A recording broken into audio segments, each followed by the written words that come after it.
H-Town, what's up? You know what time it is? It's time for the best 120 minutes of your day.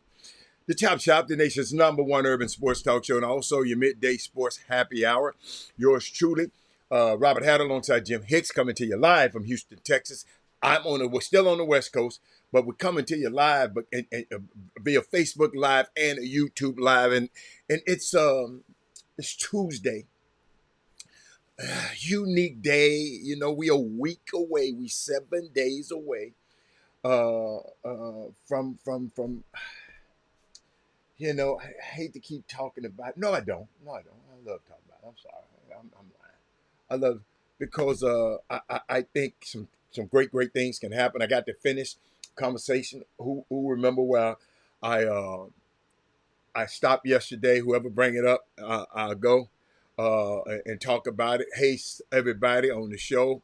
We got D. Holcomb in the building. We got Rod Wells in the building. We got, who else? We got Sonia Billingsley in the building. Rod Wells is want to talk about the Dodgers. Is 3-0 on the best of 7 series. And Brandon Wheatfall is in the building. Let's see who else. Big Coach is in the building. Who else in the building? Let me see. Let me look. Cause see, some people be hiding. Let me look at my hiders today. Let's see how I bring up my hiders today. Let's see how. No, not like that. Not like that. Not like that, Robert. Not like that. I'll bring them up like this. Let's see. That is Moody. Now you said something. Hold up. Let me see. Boy, I find out where they be hiding. Y'all share the show now. It's gonna be Walter Yates hiding back there. Who else? Casey Small is in the building. But Casey, share the show. Cause Casey, I got a text soon as the show is over. Then I got another text and a group text. Let me find the group text.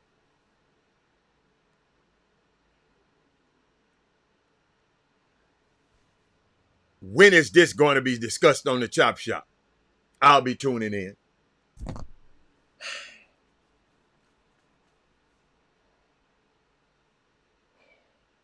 Certain things, if you learn, you got to share the show. You learn anything about me. When I talk about stuff, it's in a whole manner than a lot of people talk about it. When I talk about it,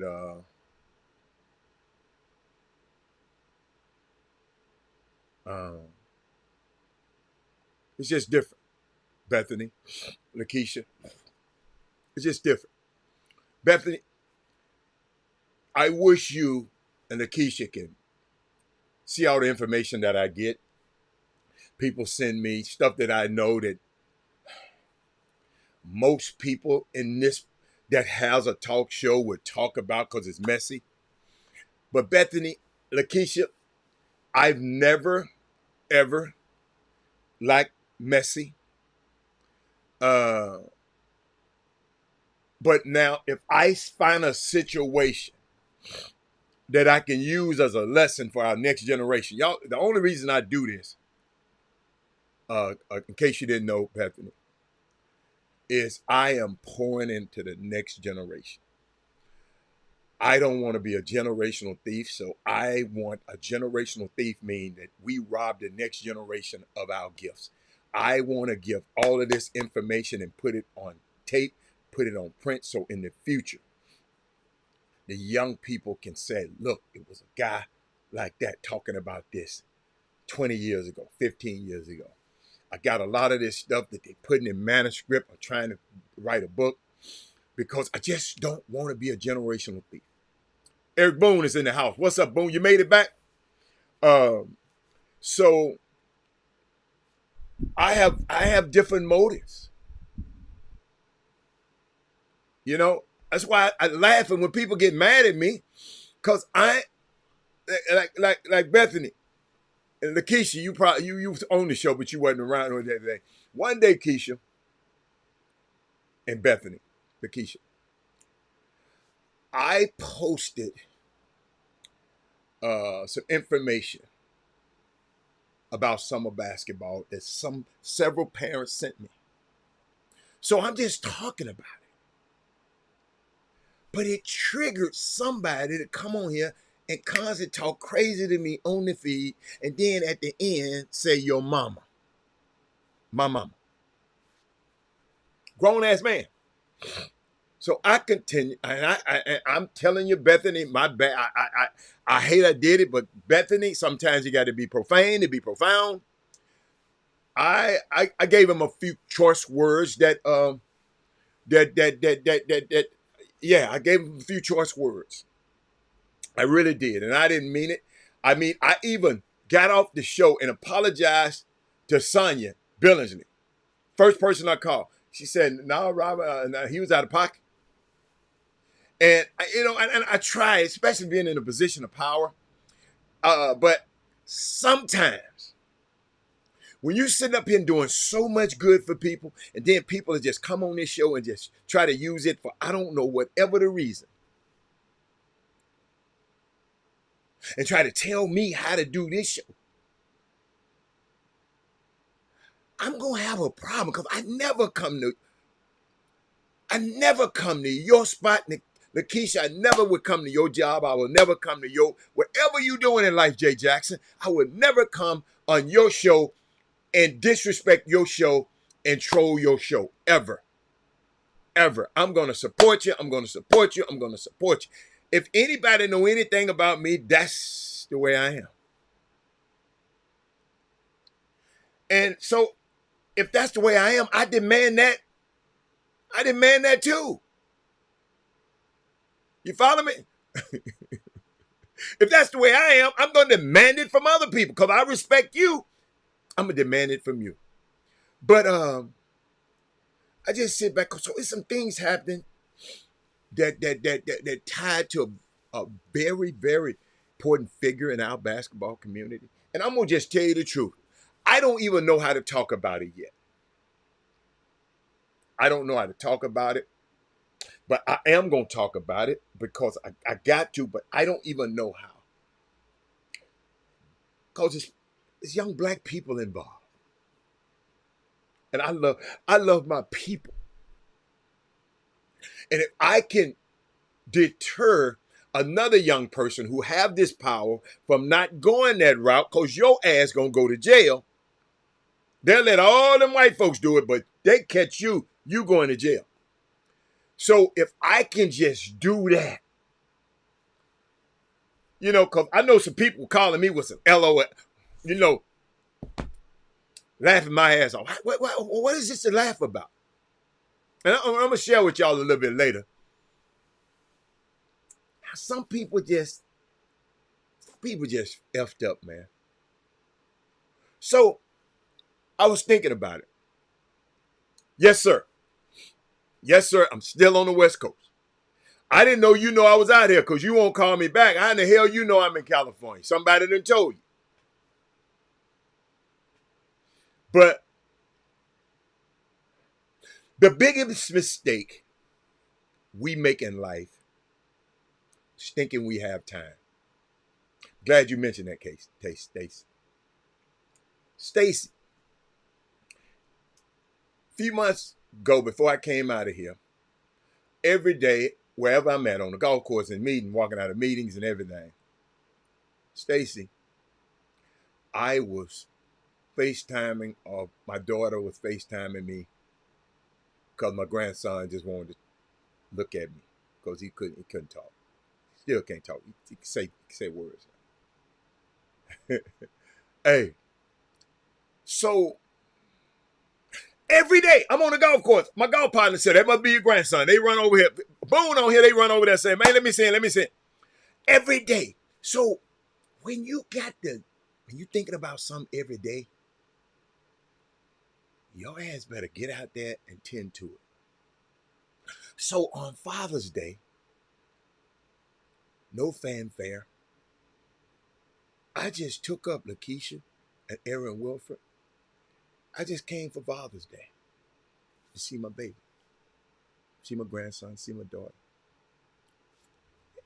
And Lakeisha, I ain't really came back. I came back for a golf tournament, came back to check on my crib, make sure everything's all right. But I ain't came back because I had to get out. And now, if you knew what goes on, what I'm doing out here, you would say, I see. It needed your attention. He needed to hear my voice reading. He needed to hear the words reverberating out of my. He watched my throat when I'm walking. He needed to hear those words. I'm reading him. He can say purple. He can say the word. He watching me read to him. I read just the other day the little engine that could. I remember somebody reading it to me. It's hard as hell to do in Houston.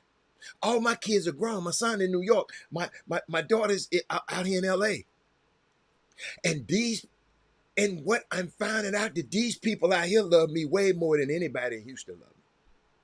My son and my daughter, my son-in-law and my grandson, they love me more than anybody.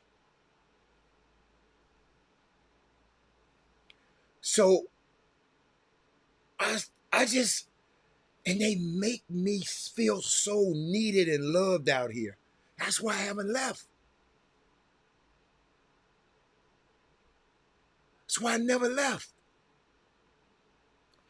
I just hope one day in y'all life, y'all find something bigger than yourself. It's bigger than me. It's my next generation. On the other side of the house, it's my next generation. My son then came out here more than he came to Houston.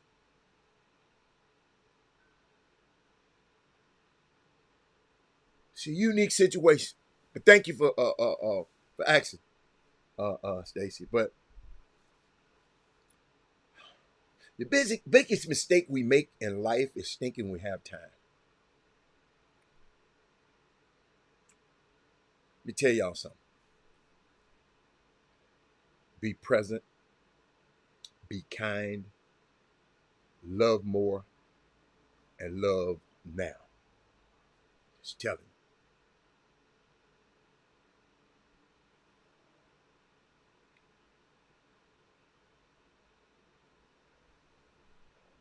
Be present, be kind, love more, love now.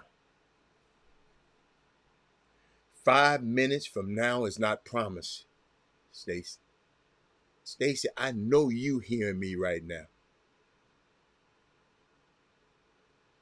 Mark Patton, I know you. Stacy, you finna, I know I'm finna connect with you right now. 5 minutes is not, from now is not promised. 10 minutes from now is not promised. We don't even know what's going to happen 10 minutes from now, before this show is over. In fact, mark your calendar.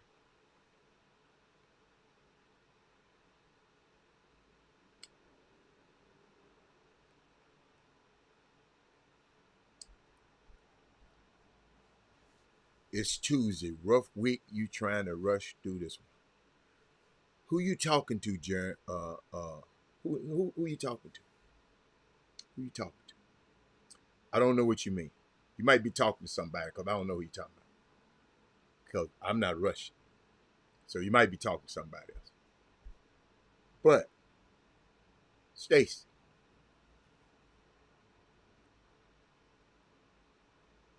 10 seconds from now, anything can happen and change at a drop of a dime. Of a dime. Being in the present matters. We can't change the past and we can't do nothing about the future. But we are now in the present. Mr. Jeremy Johnson. The things that we need to navigate in this moment right here appears for us right now. We make the mistake, Stacy. Make this the mistake and just say, I can plan for the future. I can do it later. I can call them later. I can hug them later. I can come out and see my grandson later. I can tell him I love him later. I can tell him I love him at another time. I will apologize later. I will fix that later. What you got is now. Mark, what you got is now. What you have in your hands is the only thing you have in your hands is this moment. The whole idea that we can procrastinate in our relationships, the way we procrastinate at work, it's going to be all right. Dead that. Dead that. The loving that you want to do later, do it now. Telling y'all. The forgiving that you want to do later, forgive now. The peace that you want to build later, build it now. The apologies and making right what you have done wrong that you want to do later, J. Jax, do it now. Telling you. Because the biggest mistake we make is thinking we have time. The biggest mistakes. J. Jax. Jeremy Johnson.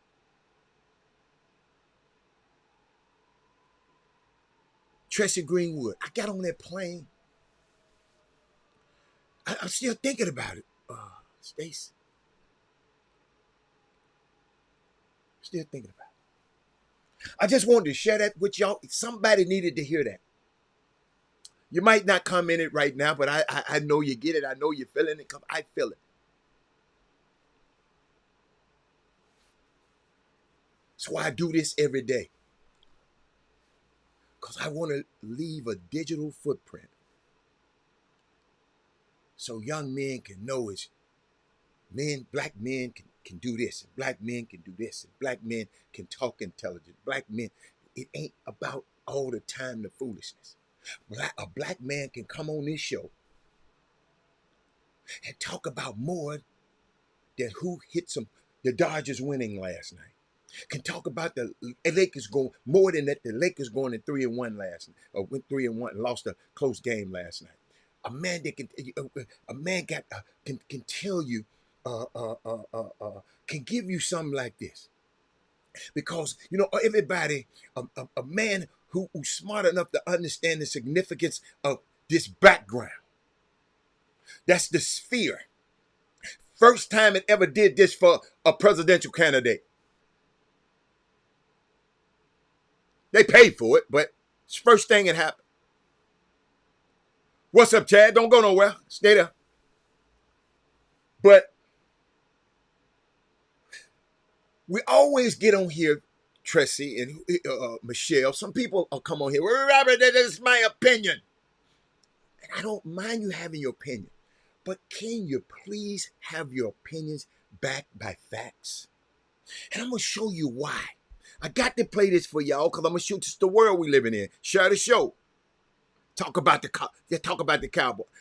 It ain't worth talking about the Cowboys no more. It ain't fun. But I saw this. Where did I find it? I know. Hold up, y'all. I know I put it. Check this out. In America, who'd you vote for? Donald Trump. You would. Tell me why.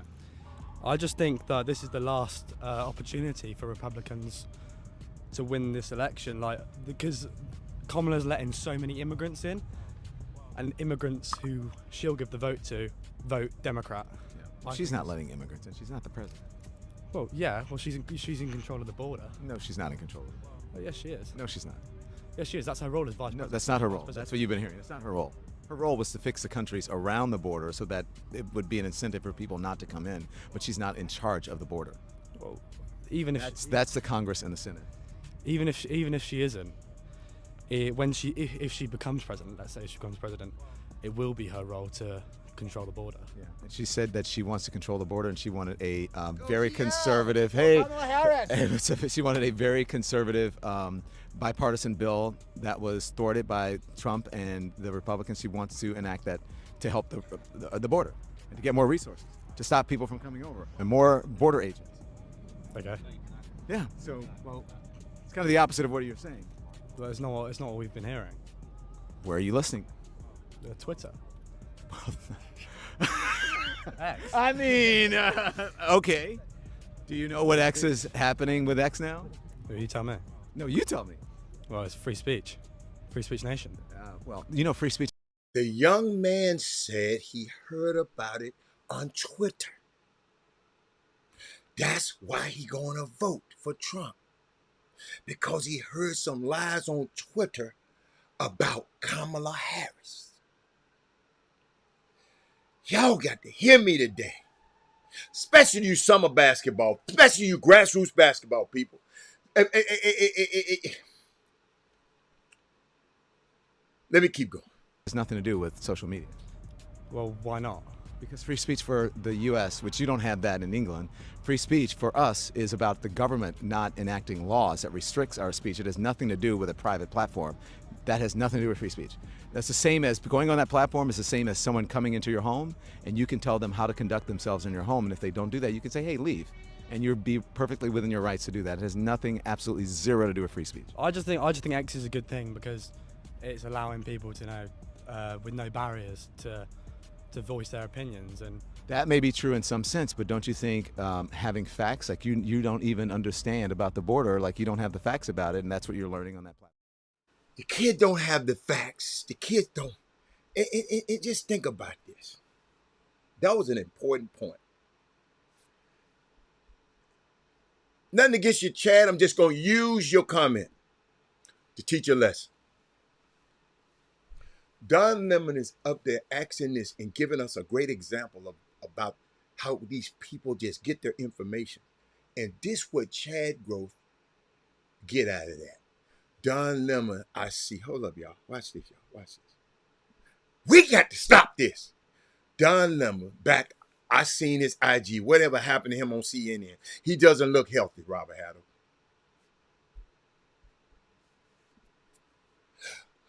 What has that got to do with anything?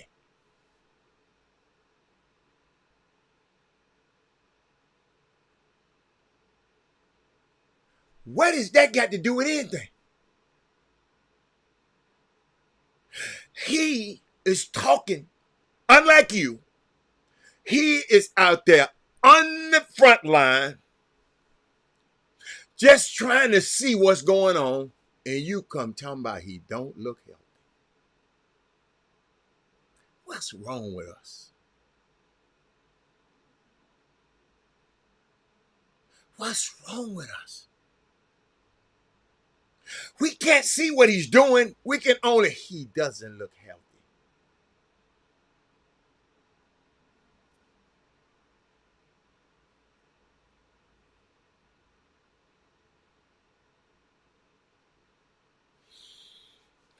Thank you, Jesus.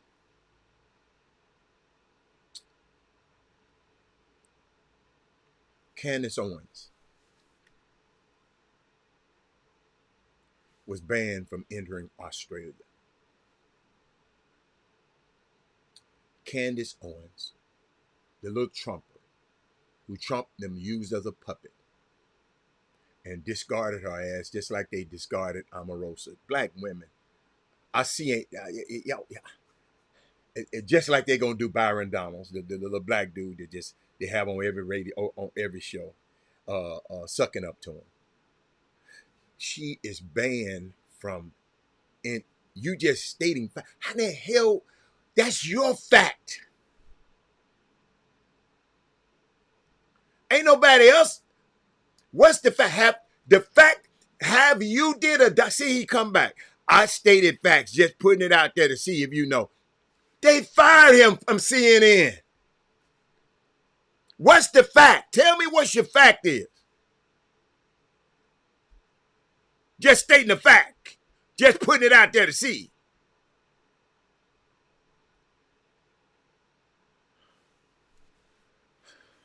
But you're kind of talking about facts.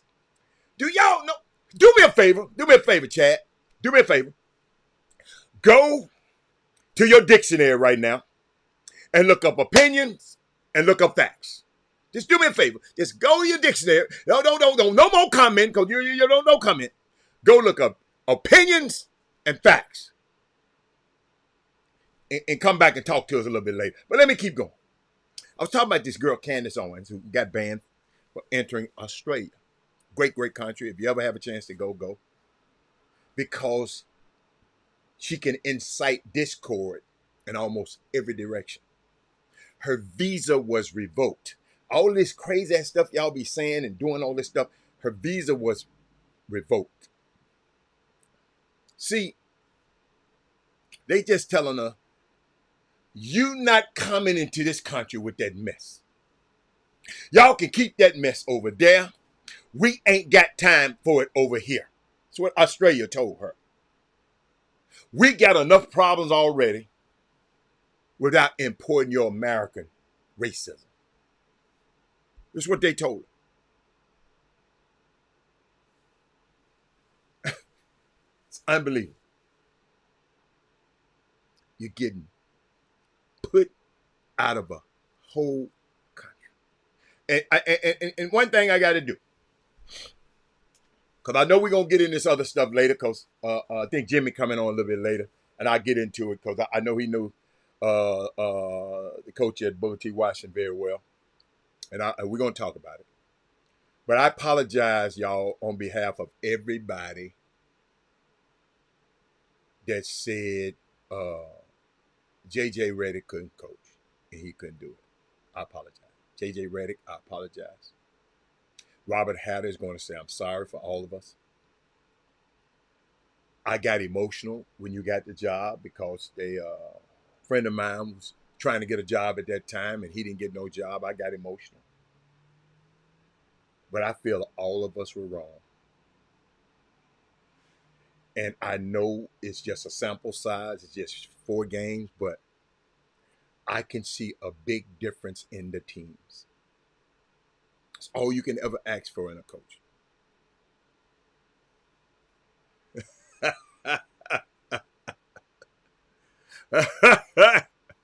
Oh, but hey, y'all better leave my girls alone. Y'all better leave my women alone.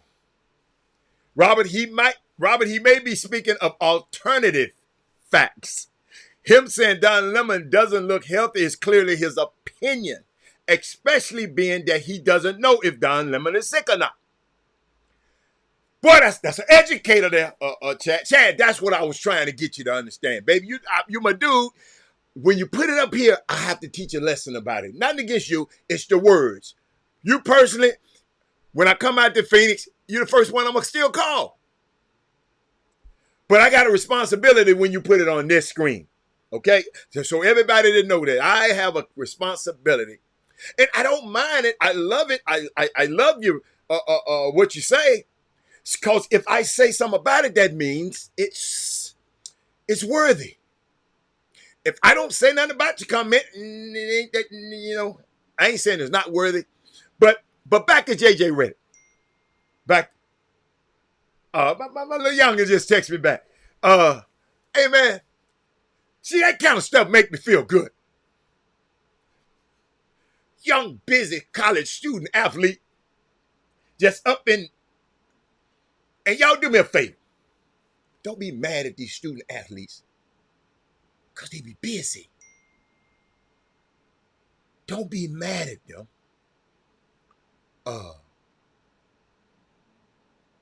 When they don't call you back. Y'all, let me help y'all. I bought the phone and paid for the bill when my son was in college. And he ain't called me back. I never understood it. How can you not call the dude back that's paying the bill that can cut it off? I don't know. So parents, just in case, so it might happen to you, don't get mad. Especially mamas. Y'all gonna call 1,000 damn times afterwards and tweet the boy 1,000 times and text him 1,000 damn times. I call one time, he don't call me back. All right. So when they ask, call me, but when he called me and I don't call right back, Dad, man, I needed some, man. Okay. All right. But let me keep going. Let me keep going. I felt I was wrong about JJ Redick.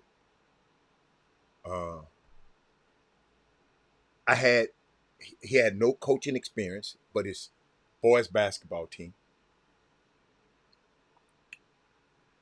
I knew he got the job because he was on the podcast with LeBron. Talk about cronyism. You only got hired because LeBron was your friend. But I'm seeing ghost screens, slip screens, on ball screens, backdoor cuts, ball movement, 5 to 7 passes before shots, big coach.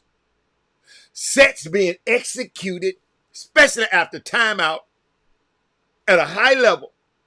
Ball movement, get easy buckets. I love the way,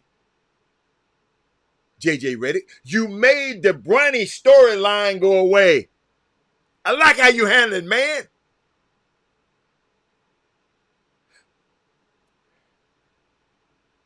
I thought it was a bad job to take. I didn't want my boy to have it because I didn't want him. I don't want him trying to coach LeBron. He's gonna get fired like Darvin Ham. I didn't want that. JJ can actually coach, y'all, this particular team.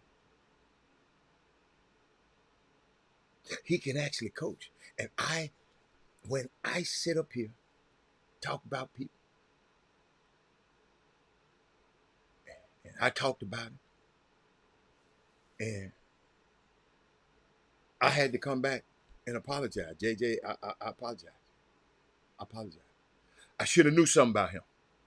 I should have knew this in the beginning. Tracy Greenwood. I should have knew this. And I didn't get it. I talked about it. I didn't get it. Tracy, this was JJ Redick. The first day he got the job in a press conference. They asked him something. This is what he told them. I don't really have a great answer for your question because I really don't give a fuck. Like, I don't really have a great answer for your question because I really don't give a fuck. Like, did you hear what I just said? Oh my God, Stephon Diggs got a season-ending injury, man. Y'all didn't tell me that. Hold on, y'all.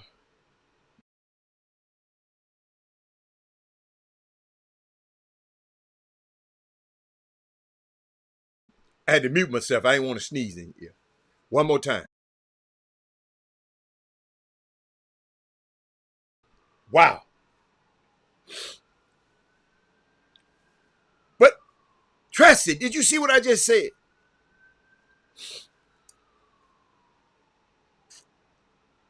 I don't, hey, let me tell you something, Marcus Carroll. If he'd have been 0-4, you'd have been talking about it. So he 3-1, I'm going to talk about it. If he'd have been 0-4, I never should have gave him that job. Hey, so now you want to move the goalpost up. Well, most importantly, I'll give it 25 games before I snap it anywhere. You can snap it wherever you want to. See, what I did, unlike some people, what I did is went back and watched the same 4 games last year in the beginning of the Lakers season under Darvin Ham. Marcus Carroll. This is what he wrote, y'all. This is Marcus Carroll. I went and watched the same 4 games. I watched about 4 games into last season, and these 4 games. Completely different. That's what I'm talking about. I ain't talking about nothing else. I didn't see no ghost screens. I didn't see no slip screens. I didn't see no ball screen. I didn't see. It was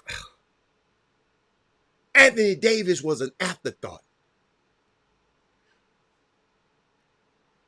So when you come say stuff like this, talking about I grade people in quarters. 4 games, 4 games, 4 games, 4 games. That's just how I think. But Kirk Collins, I went and watched.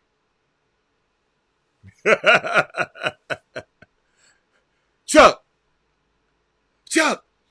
got a question, Chuck. Chuck, if he would have stunk the place up, everybody would have been talking about him, wouldn't it?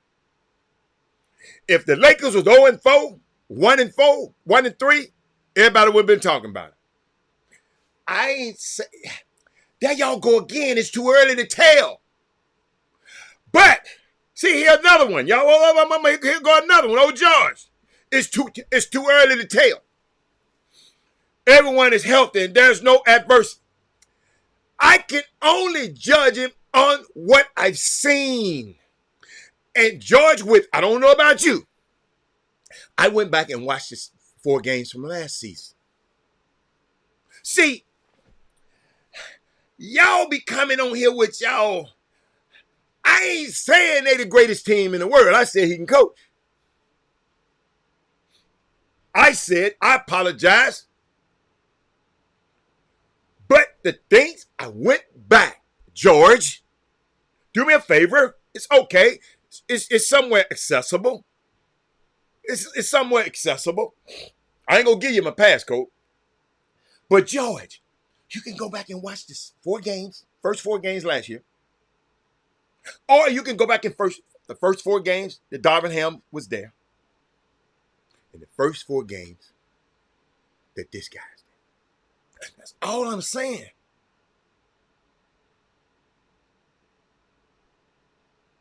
That's all I'm saying.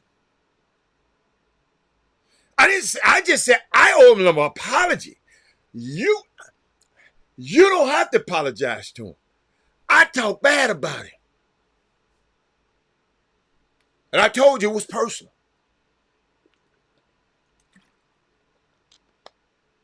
Tired of people looking over Sam.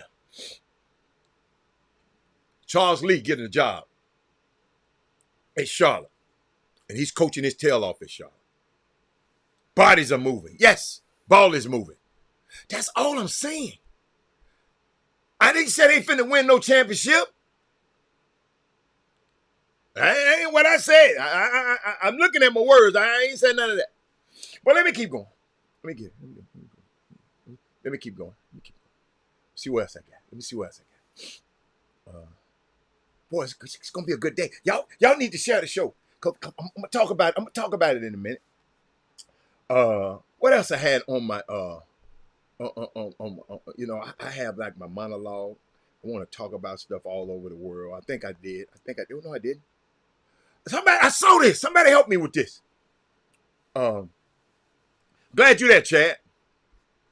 Somebody said this to me, Chuck McGowan. They said, "Are we entering?"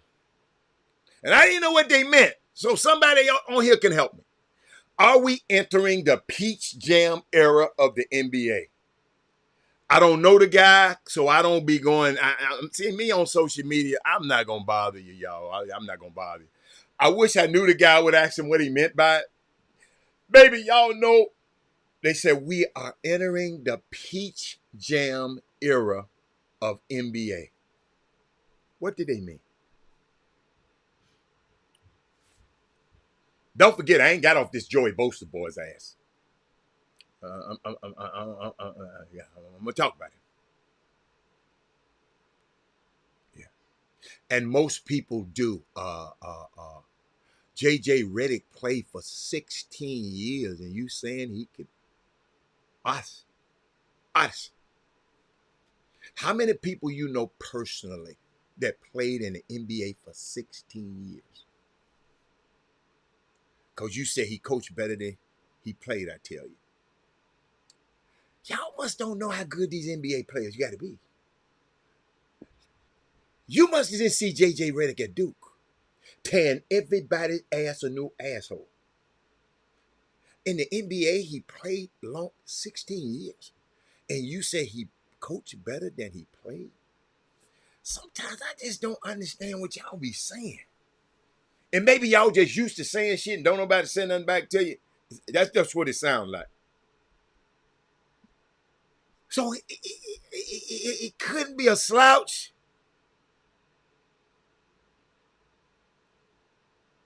His playing style, he played 16 years. I don't care how. I tell you what, Sterling Creeks, I know you wish you had his damn style. I think he was. Now you trying to think for him.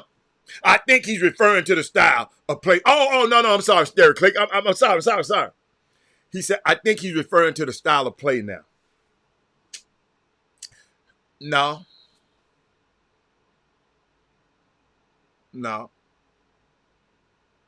The Peach Jam era I don't think that's. I'm sorry, Sterling.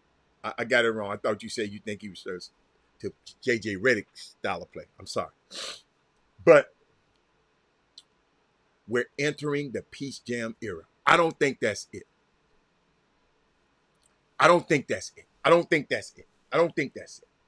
We're entering the Peach Jam era of the NBA. The Peach Jam era, Peach Jam is supposed to be, was the hottest thing on the planet. I know. I got you. It was the hottest thing on the planet. The Peach Jam is the creme de la creme. So are they saying the NBA is in the creme de la creme era?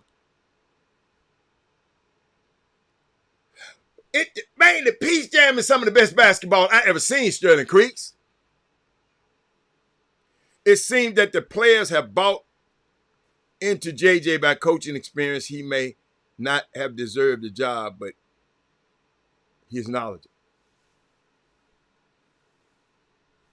I got you. I like that, Joy. Trey Phillips, what is meant by, because Robert Hatter don't know. I don't know. We are entering the Peach Jam era of the NBA. Nobody else could give it to me. I tell you what, I saw a couple of things. I got to play these things because I know Jimmy going to come on here in a minute. I got to play these things. I saw some Trump supporters that were denied into the San Francisco 49ers game because they were wearing MAGA hats. The woman who shared the video said that they were told to throw that hat away or turn around. It's perfect. This is a sports event, not a political one. And I want to show it. I want you to tell me what you think. 49ers, where they at? Oh, maybe I did. Y'all know what? Maybe I didn't put it on there. Watch this. About to enter and they stop us because my son-in-law is wearing this hat and they don't want to let us in. So you're not letting these folks in. So hold on. You guys are going to kick them out and wear Make America Great Again hat. Hold on. Yep. Hold on. We got to see the big over. You guys are going to kick these folks out. Oh, I'm sorry. These folks out. His.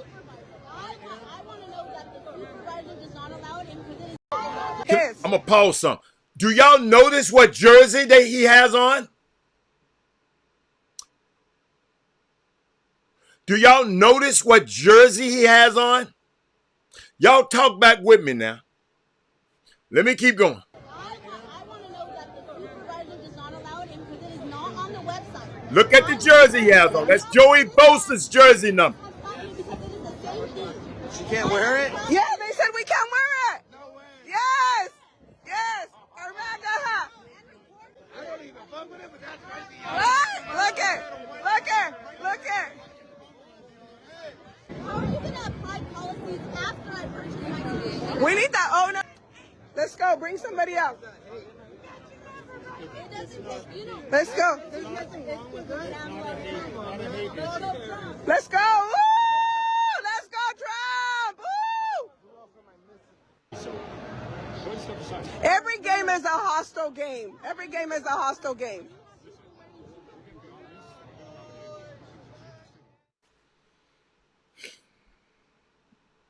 They was wearing the jersey of this guy. Points in the first half. What was said during halftime? Hey, all right, Nick Bosa with a message there. What points in the first half? What was said during halftime? And I didn't like how the players just brushed it off.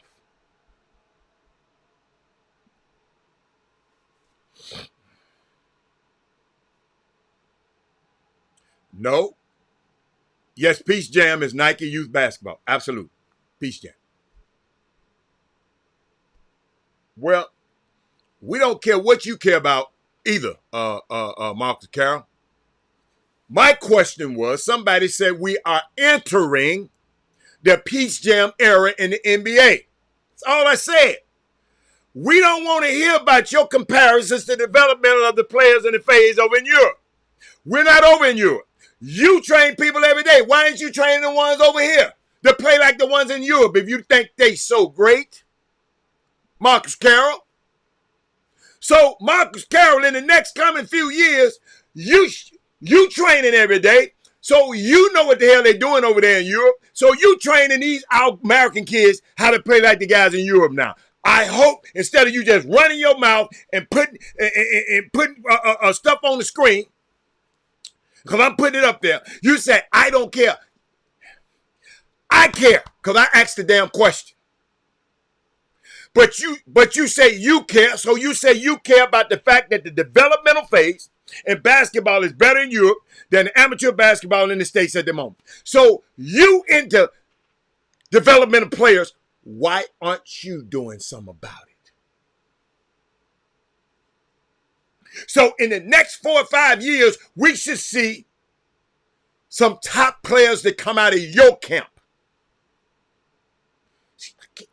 Yo, we gonna quit running our mouth and we gonna start doing something around here. We gonna quit running our mouth and we gonna start doing. So in the next 4 years, we gonna chart some players that you developed. You've been developing players for how many years? Why?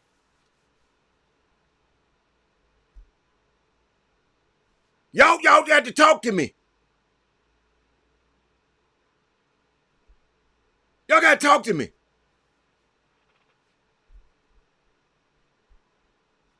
I think it's very hypocritical that Colin Kaepernick gets banned for kneeling, but Bosa get to acknowledge wearing make. Yes. Well, we're going to talk about that this week. We're going to talk about this week. We're going to talk about this.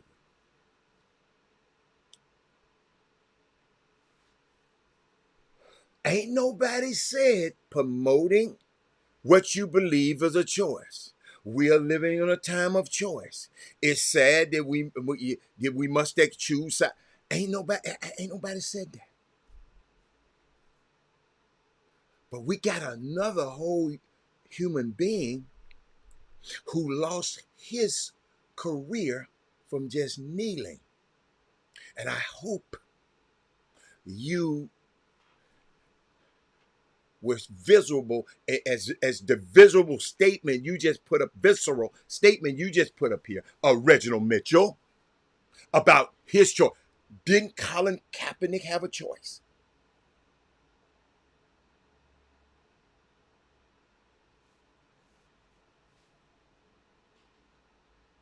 I ain't said nothing. I don't support him, but he got a right to wear whatever. But the NFL, sir, came out with a policy, sir, that said you can't do that.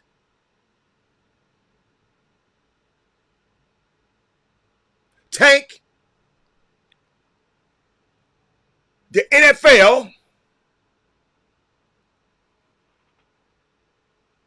came up with a new policy that you can't do that no more after the George Floyd stuff. I'm going to give it to you later. I just ain't going to have time today because Jimmy coming on the show. Make sure you watch the show tomorrow, early. I got something for you. But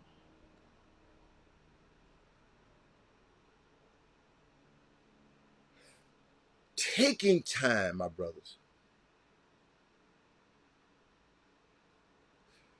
BET, they had a Black Men's Summit.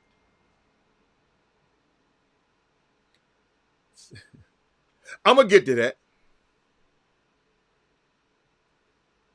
You can address his actions any way you want to. My problem is with the NFL, not y'all, because I know y'all ain't got a league. My problem with the NBA, not y'all just running y'all damn mouth on this feed. Believe it. It ain't got nothing to do. Y'all can put up your comments, but show me the work. Show me the work you've been doing.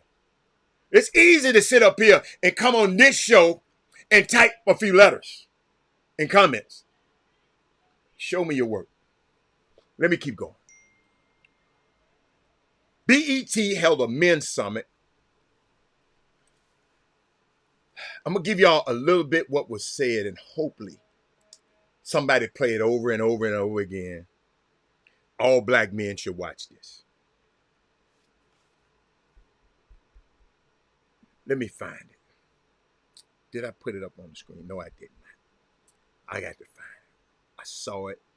Watch this. Watch this. Many brothers had concerns about Kamala Harris's history as a prosecutor, as did I, being victims of the prison industrial complex. I'm a legal cannabis entrepreneur myself, so when I first heard the figures that she incarcerated thousands of black men for marijuana, I was very skeptical. Now, when you look into the actual numbers, it was 45 men in total that were sentenced for marijuana charges, and that's not specified by race. On the other hand, let me repeat that, because some of y'all gonna go away and ain't gonna get that. Being sued. Some of y'all gonna go away and ain't gonna get that. I know how y'all are. Watch this. For marijuana, I was very skeptical. Now, many brothers had concerns about Kamala Harris's history as a prosecutor, as did I, being victims of the prison industrial complex. I'm a legal cannabis entrepreneur myself, so when I first heard the figures that she incarcerated thousands of black men for marijuana, I was very skeptical. Now, when you look into the actual numbers, it was 45 men in total that were sentenced for marijuana charges, and that's not specified by race. On the other hand, a main point of conversation is Donald Trump's storied history of racism. Central Park 5 calling for their execution, falsely accused as recently as a week or two ago, to being sued by the Department of Justice for racist practices at his hotels in the 70s. The Department of Justice is racist. Right. So you getting sued by one of the most racist organizations. That's a wild conundrum. When they go, well, now, damn, that's a lot, man. And the reality is that you have a candidate here who is supporting ideas of blanket immunity for police. These are the police that are the modern day manifestation of slave catchers and overseers. And the modern day manifestation of slave slave catchers and overseers. That's where the police was derived from. that blanket immunity is to give them freedom to practices at his hotels in the 70s. The Department of Justice is racist. Right. So you getting sued by one of the most racist organizations. That's a wild conundrum. When they go, well, now, damn, that's a lot, man. And the reality is that you have a candidate here who is supporting ideas of blanket immunity for police. These are the police that are the modern day manifestation of slave catchers and overseers. And that blanket immunity is to give them freedom to kill us with freedom from prosecution. So, Thank you.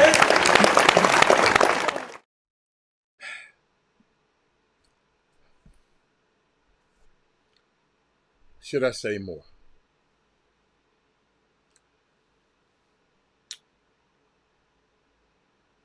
Reginald,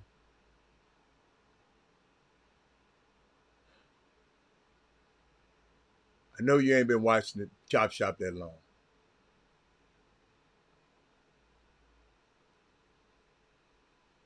But boycotting the NFL, I know some people right now, Reginald, several people in my sphere of influence. Ever since that Colin Kaepernick thing happened, has not watched the game, has not bought a jersey, have not. But we don't boycott anymore.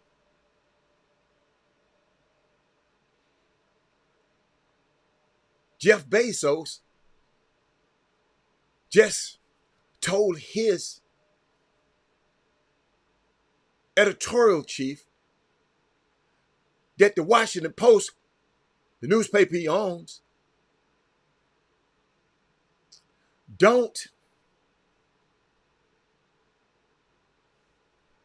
we ain't gonna endorse nobody. And the editorial, they had wrote it up and said, we finna endorse Kamala. He said, if you got to endorse her, we ain't gonna voice nobody. A lot of people withdrew their subscriptions from the Washington Post, but they didn't withdraw their subscription from Amazon Prime. So we ain't gonna boycott shit.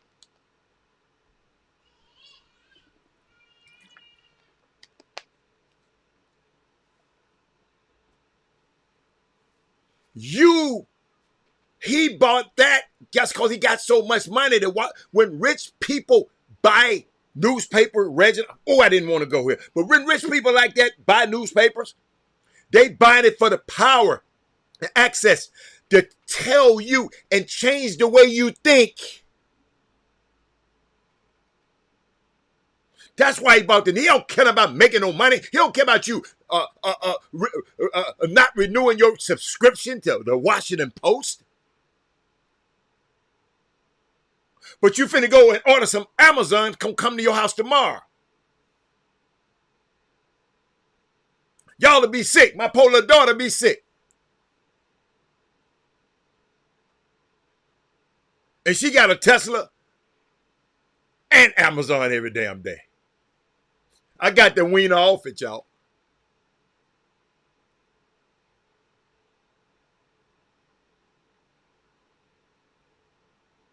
And the reason, Reggie, I have problems boycotting the NFL, I'm conflicted.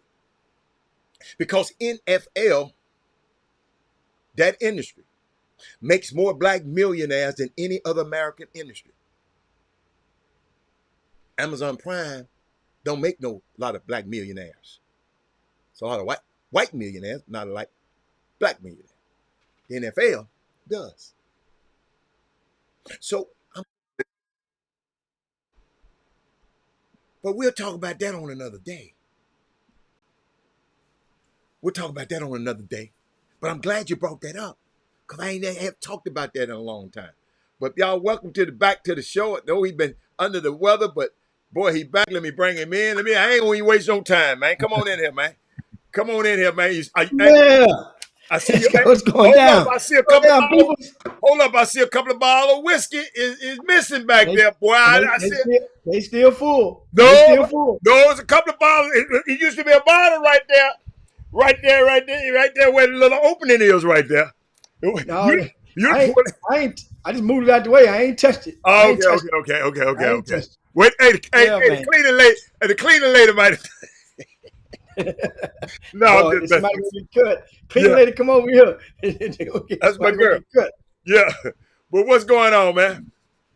I saved that story because I know I wanted to let you. I wanted you to be on the show because I didn't want to double talk about it. I saved that story that people texting us about. And what I didn't like, Jimmy, I didn't like that LOM, like laughing my ass off. This ain't nothing to laugh about. Somebody put that on one of your texts? No. Go look at the text that was sent to me and you this morning. Just go look at it right now. In a group text. Go look at it. You didn't look at it. I know you didn't. Because you got to understand, words are important to me. Whatever you write down is important to me. I watch everything. Look at it. Just look at it right quick. Okay, I see one yesterday for both. No, this morning. It's a group text. I must not be in that group. It's a group text, just me, you, and the guy. Ain't no group text for no. Me, you, and another guy. This morning. At what time? What time? At 6 o'clock this morning. No, that didn't come through my phone. That must have been. That might have went to the other phone. But this is what they said. Might went to the other phone. When is this going to be discussed on the Chop Shop? Laughing my ass off. I'll be tuning in. Wow. Let me just forward it to your ass right now, because I'm not going. I'm not. Can you forward this stuff? See, y'all, Wow. I don't know how to do it. I wish I. Well, Yeah, but keep going. But keep going. What's going on, man? Elephant in the room. News is news, and we can dive right into it. But Yeah. we're gonna ask you guys first is to share the show, as you guys always do. Thanks, good to be back. You guys, in case you didn't know, of course, I was on. You guys know at some point in time it come time for vacation. You don't get mad when Stephen A. Smith or Molly take a vacation. Went to the East Coast, got an invite into the White House. I did not know that anybody can't get into the White House. I really didn't. I thought people can go there as tours all the time. I really didn't know. If you got back on your taxes, you can't go. Really? No. I didn't know that. I did not know. So, because people kept asking me over and over and over everywhere I went, man, how did you get in there? Hey, man, I didn't. So, we got invited to the White House. That was a great experience. We'll talk about that later on. And when I come back, I got ill. So, I've been ill for almost 3 weeks, guys. So now this is my first day I haven't taken not a single pill. I had 4 different medications, and all the medications had me almost comatose. And there was no way I could have sit here, nevertheless, 30 minutes, not even 1 hour, not even damn sure not 2 hours, being coherent and talking with you guys on this show. So I waited till I don't like taking pills. You guys, I don't like taking tablets. I don't at all. So I don't like that, nothing having that type of control over my body that I can't even control. So I'm back. So we got that out the way. So now, once again, you guys share the show. And I'm going to share with you guys. We'll dive right into this. It's unfortunate news. Unfortunate because it's made national headlines. Yes. And whether you like it or not, anytime something makes national headlines, it's national news, man. Everybody knows somebody that's in every piece of news that is released. Everybody knows somebody. Now you might not know somebody. If you whenever you watch the news at night, or you scrolling on social media and you see something that's happened of significant interest to you, and you're gonna say, "Wow, look at this, man! Look how crazy this dude." And then you're gonna talk about how crazy it was or what type of crime it was. But everybody knows that person has a family. That person has coworkers, probably. That person has ex-coworkers, boyfriend, girlfriend, ex, whatever, husband, whatever. So everybody knows somebody. So in this situation, we have an instance in Houston, Texas, where a very, very visible, prominent head basketball coach has been has been charged now. Went to court this morning. Has been charged with engaging in either organized crime or organized criminal activity, one or the other, in which encompasses money laundering and forging government documents. And so basically this stems around what they're calling a cheat ring that enabled aspiring teachers to get their certification, which enables them to teach in public schools. In case you didn't know, in the state of Texas, I can speak for, being that my mom was a school teacher for 37 years, and my wife has worked in the education industry in the school districts for over 2 decades. Public schools in the state of Texas, you must be certified by the TEA. You must pass the teacher's certification exam in order to teach at the public schools.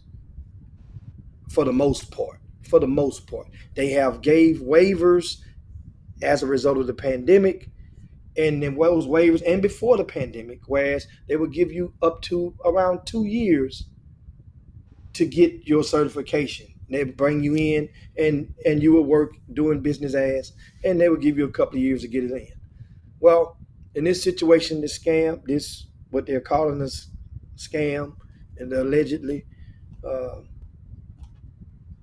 Coach was what they label him as the kingpin of this.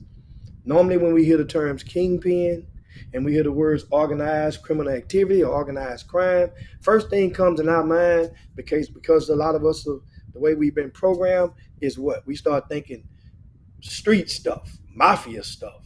We start thinking feds. Well, as it stands, Kimberly OGG, is the district attorney that's spearheading. She the point guard on this case, one of the point guards. And then the prosecutor, Mike Levine, he's the point guard prosecutor on this case. Well, Kimberly Ogg is the district attorney. She does not work for the federal Bureau of Investigation, or the federal government, or Department of Justice. She was voted in through the Harris County. So this case, as it stands right now, is a state case. When we hear those kingpin terms and all that, and money laundering, we hear all these terms. Those are normally encompassed or parallel with the federal courts. If this was a federal case, it would be much more scarier.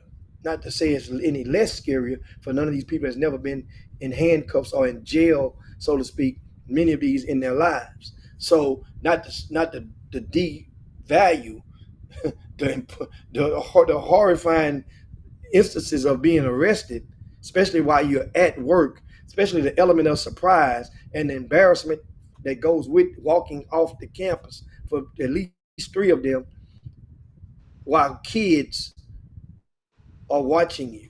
You can't unsee what you saw.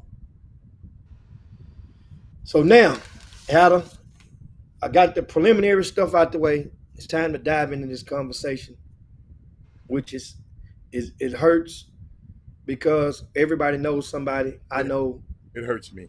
I know Coach Grayson. Yeah, I'm not saying new. It's not past tense. I know Coach Grayson. And what I try to do, I'm trying not to walk into the land, what I call landmines to me. And Jimmy, what I would like to do is, and maybe you can keep this on the line, because I thought about it all night. I want to be able to educate our next generation on how not to fall in these missteps. That's the premise from what I want to come from. I want the next young teacher, or the next young coach, or the next young, let's figure out a better way, because them other people can get away with this kind of stuff, but you ain't gonna get away with it. So with that in mind,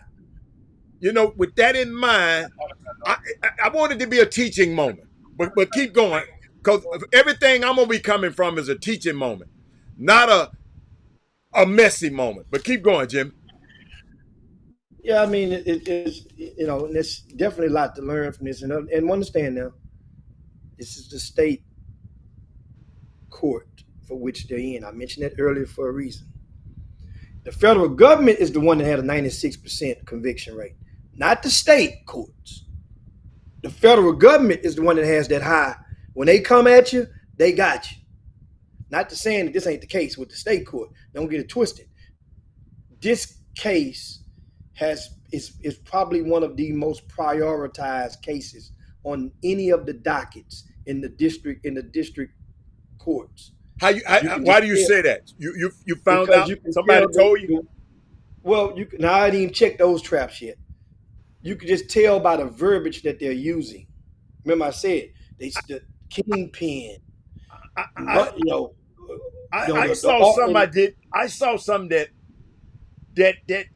I just saw it, Jimmy. What's that? The DA said, Levine, right? Mm-hmm. Prosecutor Mike Levine. He said, watch this now, because I'll use this as a lawyer. That's why words are important. He said, he thinks, not what he know. He said he thinks the ring's kingpin. He didn't say, I know there is evidence that the ring's kingpin.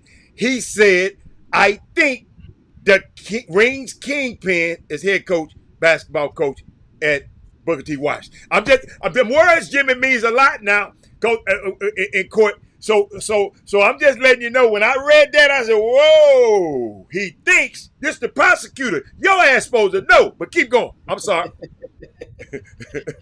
I mean, literally things like that. Like I said, once again, yes, the state court. Jimmy, you know if I was in that courtroom, I'm coming at you. You know what I'm doing. This but ain't keep going. It ain't, so that means the action that you got to beat the case. I'm just saying put it like this: the resources that the federal government have far dwarf what the state courts have to fight a case. I'll put it like that. The resources that the federal government have, they have unlimited resources, budgets, right, in order to fight a case. Okay. The state court does not. So it's in state. So we're at the state. So right now we're in the state. Now the federal government has the option to pick it up. To pick up a case if they chose to do so. But in this situation, right now, we talk the max on this case, they're estimating at 1 million. That's small potatoes to the federal court. That ain't I don't see them coming to pick this up unless there's some blatant stuff to come abreast to the courts or through the motions of discovery or whatnot that involves going across state lines. Right now, for the most part, this stuff is within the state of Texas because the certification is a Texas education agency barometer for which those teachers can get jobs. Well, understand something, guys. What this means. If you are a substitute teacher or a teacher's aide and they hired at one of the schools, long-term subs, whatnot, you can, that pay might be around 30,000. If you are a certified, you pass the certification, then that salary can start at 60 grand at the public school on upward, right?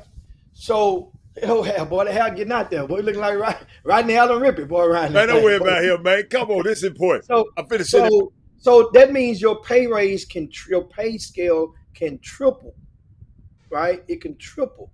So that's what's at stake. You pay according to the documents, and a lot of you guys have already saw this stuff on the news. You've read some stuff, but I'm not going to go and take you all the way to one-on-one of this. But in a nutshell, according to the claim, and in the Houston Chronicle today, so I cite the Houston Chronicle as the source of these details. It says that they're claiming that most of the teachers paid about $2,500 and to either get somebody to take the test for them or to have, as they accused of, to get the answers to some of the tests or to have somebody take the test for them either or. Well, $2,500, they say about 400 tests that according to the report from the Kim Ogg and her office, about 400 exams were administered, approximately. If you get your calculator out, Heather, what's 400 times $2,500? 400 times, that's a lot of money. So we can do simple math. What's 25 times 4? 25 times 4 is $1. It's 1. So 2,500 times 400 is 1 million. So that's where the estimated number of that's the funny. 1 million come in at. In case you guys, that's where they come in at. They got the number. And let me tell you how this stuff goes. From not experience in this case, but experience in the legislative or the judicial branch of the government. They will often overestimate what the numbers are so that it makes it easier for you to admit what you actually did. For example, have you ever been in the kids, had Kool-Aid in the ice in the refrigerator, and you go and you accuse somebody of drinking all the damn Kool-Aid? Who done sit there and drunk all my Kool-Aid? You done drunk all, get your butt in here right now, you drunk all my Kool-Aid. Now, first thing that kid gonna do, when they see you got that belt or that racetrack or that switch or that extension card in your hand, that kid gonna be ready to cop a plea before you swing. That kid gonna say, no, they gonna realize you for real. No, I only drunk 1 cup. See, I swear I ain't drank but 1 cup. You accuse them of drinking the whole thing.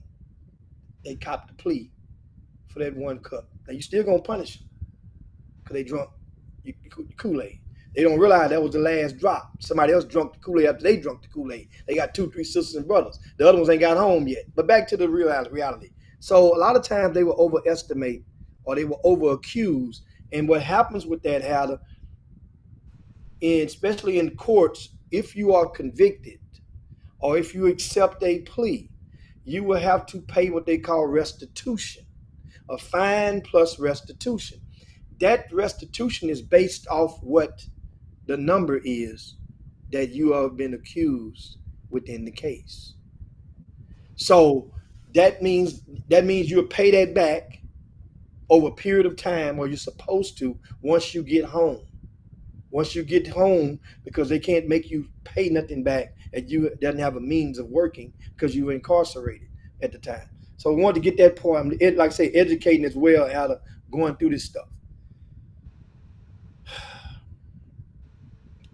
There's 200 estimated people, teachers, that took these 400 estimated, got these 400 estimated certifications. Well, the TEA is supposedly, they're saying that according to the article, they're going to go through and identify, which for them to have a number already, Hatter, that means they already have names of those teachers. Those teachers now, they could, if this was a federal case, then those teachers would be rolled up into this federal case because they have unlimited resources. This district attorney don't have the resources to go out there and prosecute every one of those teachers. Help me out. Help me out. Because I'm trying to figure some stuff out. So these people want to be, they getting somebody else, because I see they having another boy telling me he's smart, he took the test. So you saying these teachers ain't smart enough to take a damn test? Yeah, it's the test from what I've, No, I'm just asking because he said. To some people it's hard, to some people it's not, obviously. To some people it's hard, to some people. How did they get to be a teacher? Well, some people. How they graduated from college? From what I get is that teacher, that test, that exam, that is very, very reading oriented. It's not a math heavy test. So Jimmy, it's all right to read though, Jimmy. I understand that everybody can't comprehend properly. No, you got reading comprehension. Everybody can't comprehend. You got to do a lot of reading and in understanding, I guess, in that test. Jimmy, son, you gonna tell me the test is a booger? Ain't nothing harder than the bar exam. Well, I mean, that's a whole different level of the game. But no, but I'm talking about this test is a book. Y'all, all tests. And then you got to think about this. Come on, man. Think of something else. Think of this. Think of this. for a brain that is fresh out of college and that are used to taking tests on a weekly, monthly basis, that test would be less likely to deter you or impair you. Still gonna be hard, but that percentage of those fresh out of college that's going into teaching, that percentage is going to pass further than the guy that went to try to play basketball overseas, right? First, the guy that thought he was going to the NBA, then you end up going overseas. Then you end up playing another couple of years overseas. Then you end up playing. So now you've been overseas for 10, 12, 13 years. Now you're telling me, I don't mean to interrupt you, but now you're telling me, because you know my train of thought is short. Now you're telling me the people who just not that bright have to use this service. A lot of them. But this is a one-hitter quitter on this type of thing. It's not. I'm not saying it's like this on every block. You know. But that's the question. You said guys who try to go overseas and couldn't play basketball. What's the common denominator in those 400? Well, a lot of. I'm thinking when I said that, it used that arm of the example. Okay. About the guy that go overseas or try to go to the NBA, because I'm thinking about coaches. That's why I'm using that. I was thinking about coaches, because a lot of coaches that played ball, that thought they was gonna go make it big to the big leagues in ball, whether it be football, basketball, whatever the ball may be, and a lot of those jocks on campus, we all know some, wasn't the sharpest pencils in the box. Jimmy, we talking about recent history right now, man. We ain't talking about ancient history, but no, I'm saying, so if they wasn't the sharpest pencils in the box back then, and you give them 15 years away or 10 years off from not doing no work, then you try to go and tell them to go take this test, they don't have a chance. Remember, there are guys that we know. Trey Austin went to Westbury Christian, won multiple state championship at Westbury Christian, left there, went to Bel Air. It took him 6 years to get to get certified. Couldn't pass that test. Juwan McClellan, McDonald's All-American, went to Arizona, came out of there, thought and went over at Yates, couldn't pass that test. A lot of guys can't pass that test. So an opportunity comes whereas you can pay $2,500. Okay, I got you. And don't be bothered with all that studying, because that $2,500 is worth all my time I'm spending studying. I understand. I kind of understand, but I'm just trying to see, out of those 400, what was the common denominator? I'm trying to see. So that might be the common denominator. Man, I ain't got time to study for this shit. Yeah. So you gonna pay it or you ain't gonna pay it. That's the that was the rate, was $2,500. Did I freeze up? You bet. Now you bet. So here's the thing, though, Adam, and let me go and take you guys. Come on, somewhere to understand this. Take us somewhere. That's why it hurts with this. First of all, I'm gonna say this right now, and you guys might want to share the show. All you guys coming in right now. This is we're talking about the elephant in the room. That is the teachers, the administrators, the school district employees, and whatnot that were arrested on yesterday and accused of being involved in a teacher's exam scandal. In most neighborhoods, right now,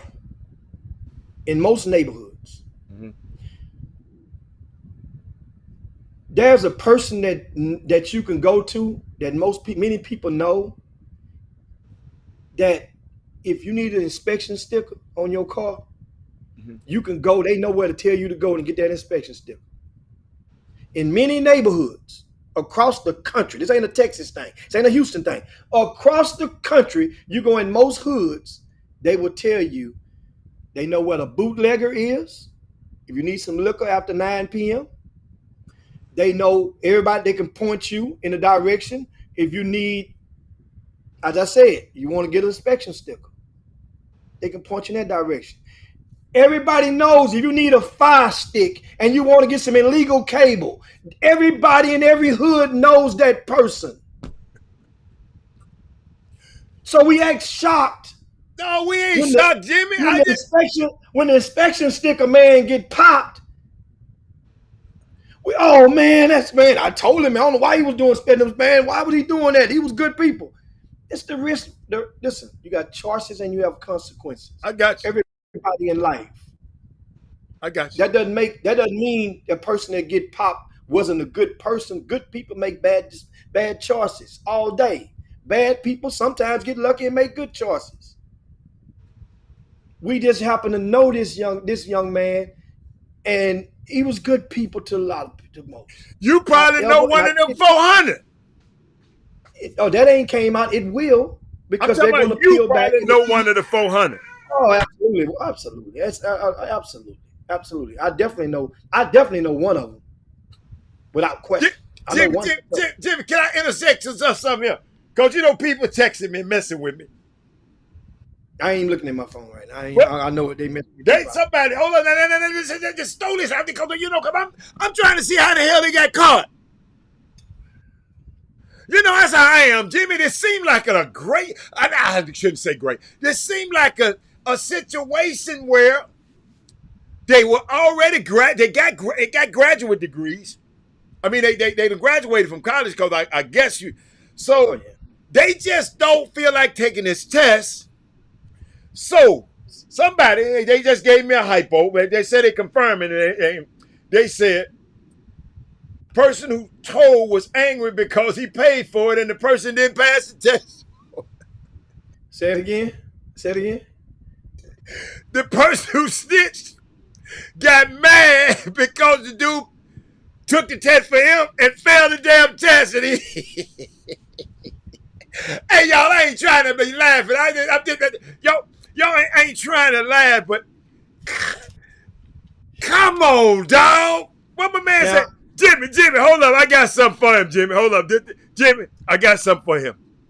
I got something for him. I got some sage just for him, right? This just for him. As long as I don't curse him out, and as long as I don't threaten him, I can say what I want. Am I correct? Yes, sir. We sick and tired of that nigga there. We sick and tired of him. As long as I don't curse him out, and as long as I don't threaten him, I can say what I want. Am I correct? Yes, sir. We sick and tired of that nigga there. Jimmy, I'm sick and tired of this nigga who snitched. Excuse me, y'all. I'm sorry. This Negro who snitched. Rest in peace, old Jerry Monroe. He was a local activist in Houston. Passed away. Oh, that was from Houston? That's Jerry Monroe. Yeah. I didn't know that was from Houston.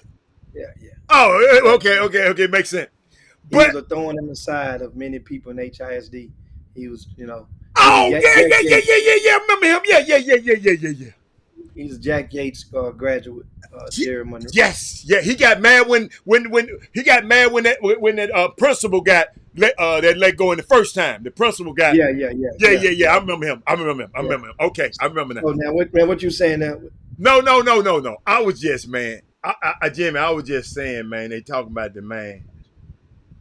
The man didn't pass the test for him, man. Somebody went in there and was sloppy on the test and dude snitched. Now, that could be very well true. I'm just talking, y'all. Here's where I'm going to go. I'm going to go back to the report from the Houston Chronicle in today's newspaper, and it quotes Kim Ogg, right? Kim Ogg is the district attorney that's presiding over this case. She says, a former coach applying as a police officer in a different part of Texas came forward with the scheme that was apparently well known among teacher applicants wanting to be certified. So I read it again faster. A former coach applying as a police officer in a different part of Texas came forward with the scheme that was apparently well known among teacher applicants wanting to be certified. Here's what I got. Here's what this means. First of all, it is very uncommon for the district attorney to supply a description of the whistleblower or the snitch that early in the case, in the proceedings. It is very rare. For them to do that is easily, let me tell you what that does. And I guess they probably done it because they realize these are school teachers, these ain't street guys, but you don't know what a person can turn into just because a person is a school teacher or a principal or an don't AP. mean she won't do nothing to nobody. Don't mean they not from the streets. They just might be the one that got through the cracks, didn't go to jail, that didn't get in the car with Pee Wee and little TT and all them and go driving out at night. Then the ones that went on in the house. Like what's my guy name on Bars in the Hood? I don't know the name. The one that got shot. The running back. What's the running back name? The character on Bars in the Hood. I don't remember the names. The one that got shot in the back. I know the actor, Morris Chestnut. Yeah, Morris Chestnut played, and y'all know what I'm talking about. Think about it. He was the one that was, remember, that wasn't supposed to. They didn't let him come and ride with them. He was the one that was they would protect. Normally the streets protect those kinds back in the day. And Ricky, there you go, Dad. How does it say Ricky? That's a crying shame when y'all be knowing that shit, man. I don't remember none of the names. Robert Carroll knew it too. That's Ricky, man. Ricky. So understand something, guys. With this thing, this means that if you know that one of those people that came and tried to get their certification was a former coach and he tried to go be a police officer, you can narrow that down. Yeah. You know who that person is before you even go to court. Now you can get something done to him. You can touch don't say that on the show, Jimmy. If your life is at stake, and many of these people are going to probably feel on some days that their life is gone. Think about it. You can't work in your profession any longer. You are blackballed. Could they mess with their pension? That's the question that's yet to be seen. And I've had conflicting answers. I checked on that yesterday. And I'm thinking in my mind that at the worst case scenario, a guy like Coach Grayson, whom I know, he has over 25 years of teaching experience. Yeah. He can retire. They're on paid leave, according to the article in this morning. Oh, they on paid? Okay. The ones from HISD. All 400? No. They're not charged to have them. Oh, the 400 ain't charged. What? No, it's 200. It was 400 exams. That means 400 people, 400 times you got paid 2,500. Everybody that paid 2,500 didn't get the same results, as you just said. 400 exams were allegedly cheated on. So it's 200 teachers. They still they're uncertified, still teaching. Yes. Well, certified, but they didn't come through the right door. Yeah, but so they have to go back, and they have these names, and what they're going to probably do, I'm thinking is remember, I said it earlier, guys, the district attorney's office does not have the resources to prosecute this type of case in abundance like that. They don't have the manpower to do so. So guess what happens? For those of you that live in Houston and the surrounding areas, if you didn't notice, every single day there's a story on the front of the Houston Chronicle. 5 days a week. 5 days a week, there's a story on the front of the Houston Chronicle that has been pertaining to an update, or an ongoing update with Houston Independent School District. There is a war within HISD already. Yes. Because of their acting superintendent, they were taken over by the state a couple of years ago, and everybody is not happy. They have a multi-billion-dollar bond on the table for this election.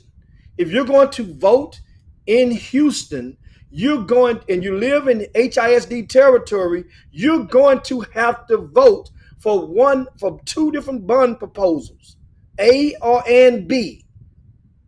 Remember, this ain't the old. If you haven't voted yet, you have to vote. There are 74 items on the ballot this year. You can't vote straight ticket anymore. Your ass got to vote 74 different times on this ballot.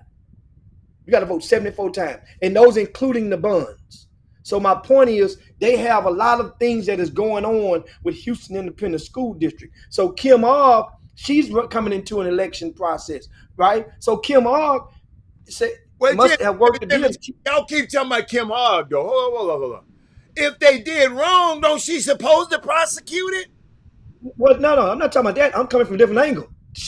The Texas Education Agency, TEA, has agreed to, quote unquote, prosecute those teachers. They're not going to go through under Kim Ogg's umbrella. TEA is going to deal. They said that's basically like in the back in the hood, when somebody mess up and your little nephew steals something out the corner store, and they call you, hey man, come get your nephew, man. We got him down here. We caught him stealing candy again. You come down there, you tell the owner of the store, wank at him, hey, look, man, I got him, man. Let me take care of him, man. Don't call the laws. I take care of him. I'm sorry, man. Here go $20. Let me take care of him. I promise you it won't happen no more. So basically they let you prosecute. They agree to let you prosecute your nephew rather than you have to send you, because first of all, you don't have time to be sitting there calling and doing no police report and doing all these interviews with the police, because you selling illegal lottery tickets and stuff anyway in your corner store. So you don't have time. You want, hey man, let's go do business as. So that's my thing about the TEA. They have agreed to handle the licensure, the certifications aspect of this case. So that means they're going to go through and look and see the ones and the names, which they already got most of the names. I can guarantee you they have most of these 200 names.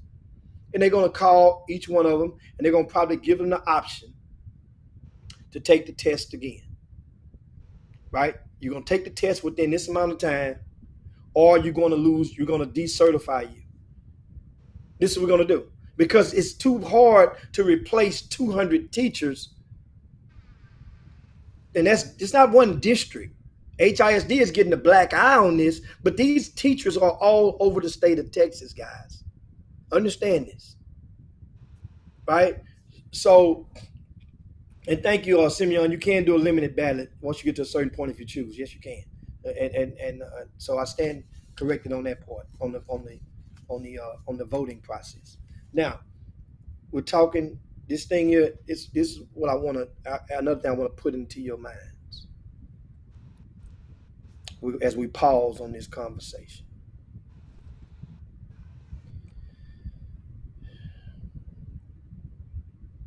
A lot of people, as I said earlier,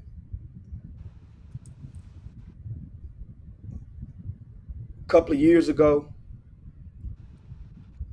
I remember I told you guys I was thinking about, and I went through the motions to think about going back and getting my college degree, because that was something that my mama would have wanted. None of my sisters have a college degree. My mom finished from Grambling. Not a single nephew or niece have a college degree. Not a single great nephew or niece under my tree have a college degree.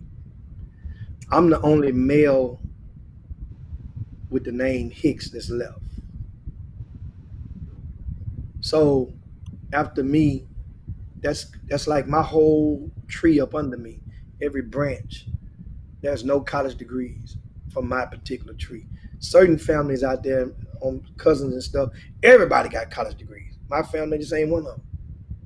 So the bell curve is so shifted. So I was thinking about going back and get my degree from TSU.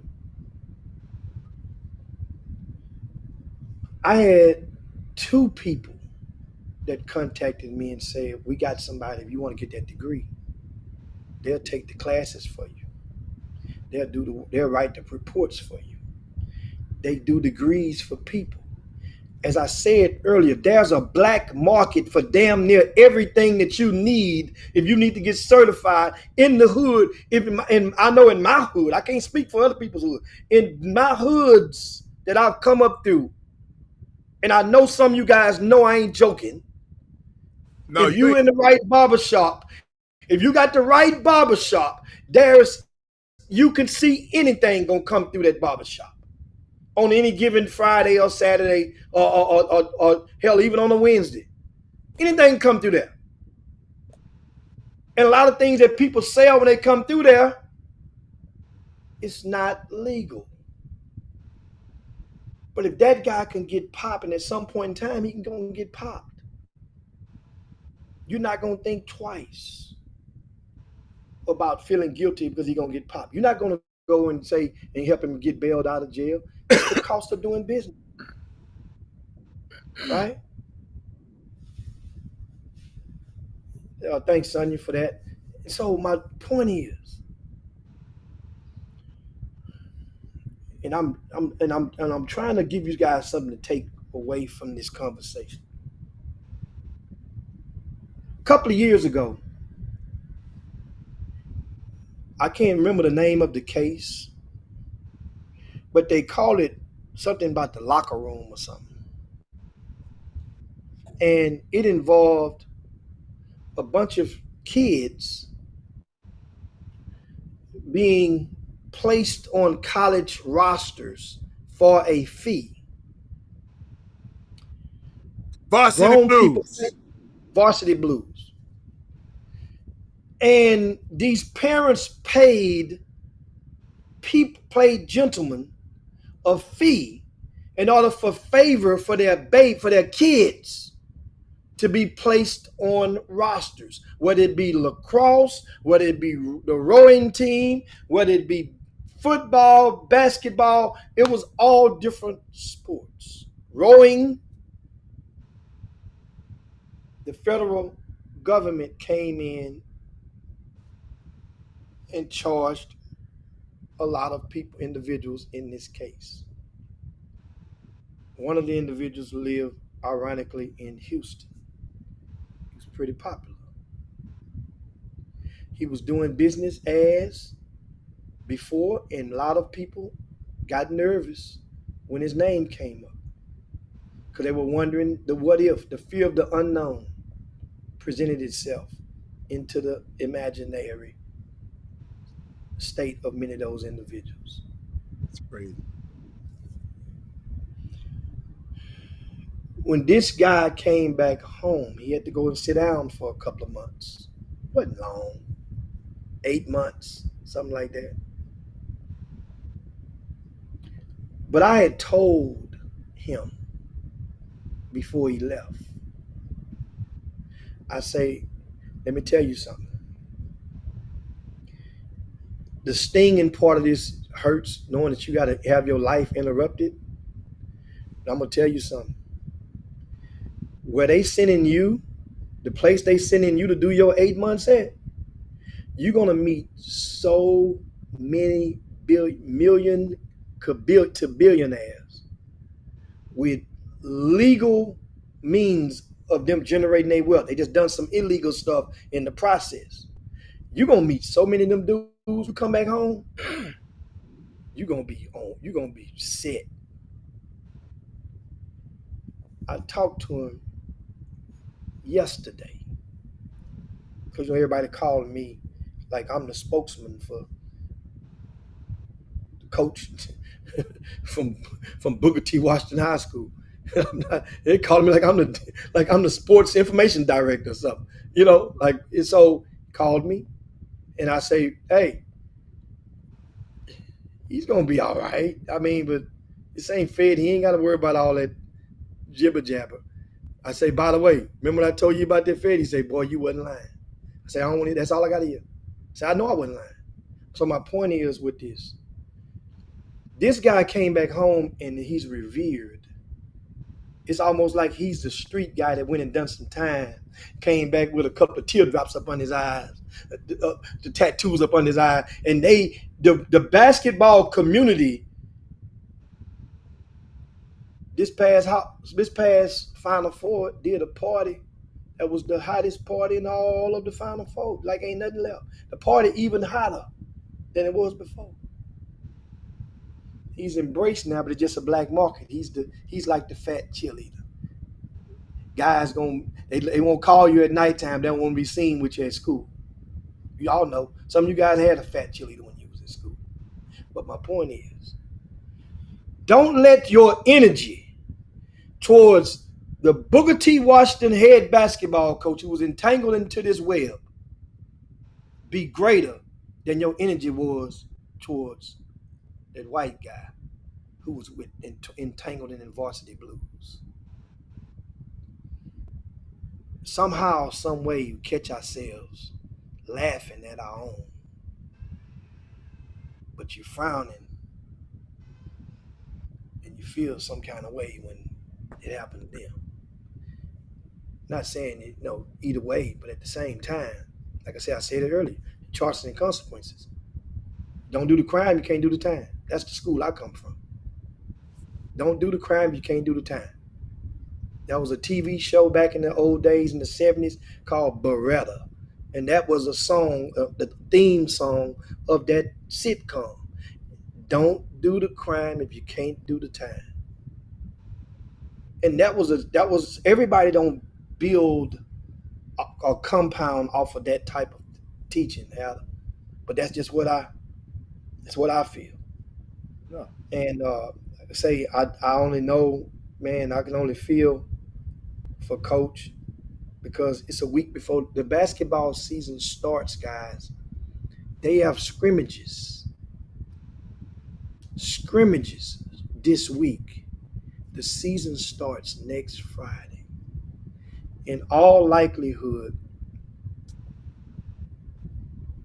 Jesse Shelton is expected to be the head coach at Booker T. Washington. Jesse Shelton has been a long-time assistant coach. It's his probably to turn down, but he may not want those responsibilities anymore. He may take it, though, because that stipend going to come with it. I'm doing the time, being the coach. And Jesse won a state championship in 2004 as the head coach of Houston Jones High School, which featured a very talented McDonald's All-American named Daniel Booby Gibson. They won a state championship in 2004. Coach Sheldon has been there at Booker T. Washington for a few years under Coach Grayson. Coach Grayson has, just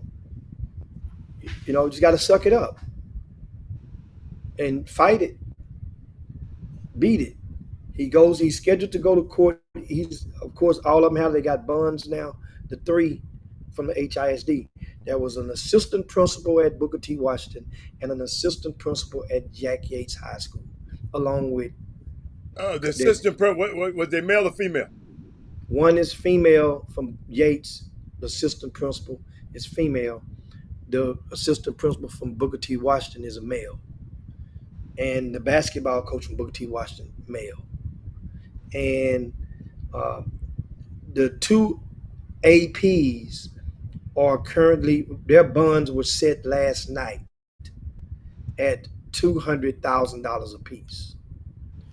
This morning, the basketball coach went in front of the magistrate and his bond was set. He have two counts and they both are $150,000 apiece. So that's a total bond of $300,000. That means in Texas, you normally have to get between 10 to 15%. 30,000. In the form of cash. And the rest of it would be combined in collateral, which would be your assets that you and somebody would have to put up as collateral. That is not an easy task.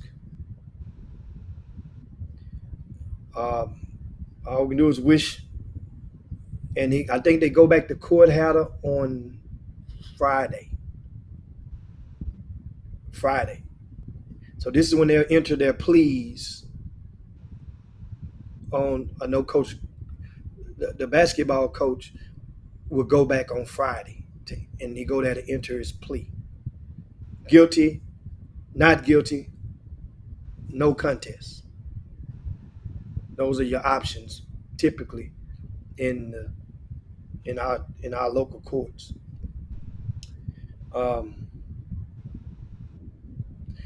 I haven't even looked at the board at the comments. Quite sure there's a bunch of them out there. But like I said, and I want to, a lot of people, man, would say to go say, man, he was a good person. I just don't. That's what I call a landmine. A lot of people that get cases were good people. I just think that's an understatement when we go say, oh man, so and so, hell, my first case. You know how many people in the church thought they said I was so good. Man, look, Jimmy, he's a smart kid. He wouldn't do that. No, good kid. He wouldn't do that.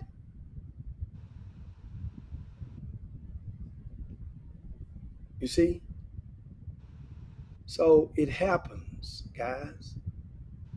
But at the same time, we're not talking about, look, keep talking about grown. When it comes to adults, we're consciously aware of what we do. Just got to push through it. And if you was down with him, stay down. Guys like that, they make errors, make mistakes, they'll need your support. Yeah, absolutely. If you didn't mess with him, stay the hell out of the way. Stay out of his business. If you ain't mess with him, you ain't rock with him. What the hell why is it consuming so much of your time? If you didn't. Wow. And that's the thing on that. Yeah, it's sad. I'm glad I had you on here to explain it, because I just had a heavy heart when somebody sent it to me. Just had a heavy heart. Yeah, and because he's part of our basketball community, grassroots basketball community. Been part of your events for years, and just kind of stuff like that. Like you said, when it happened all over America, it's okay, but when it hits somebody that it's a little bit different. A little bit different. And Kevin Sampson says life. Yeah, it's life, but I hope in the future we just got to figure out better ways to what you call it, supplement our income, or a side hustle, because that's you got to understand, Jim. I'm just sitting up here thinking about it, man.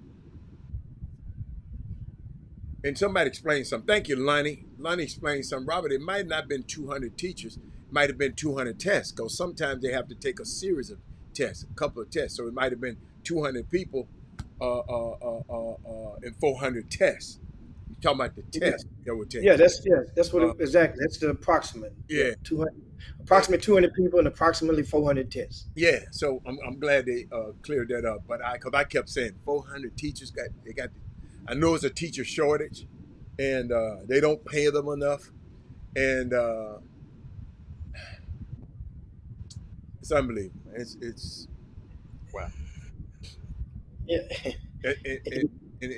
I don't even want to go there, because we spend too much time going there. But pray my prayers for the family, all the families, the assistant principal. We got assistant principals, man, being arrested.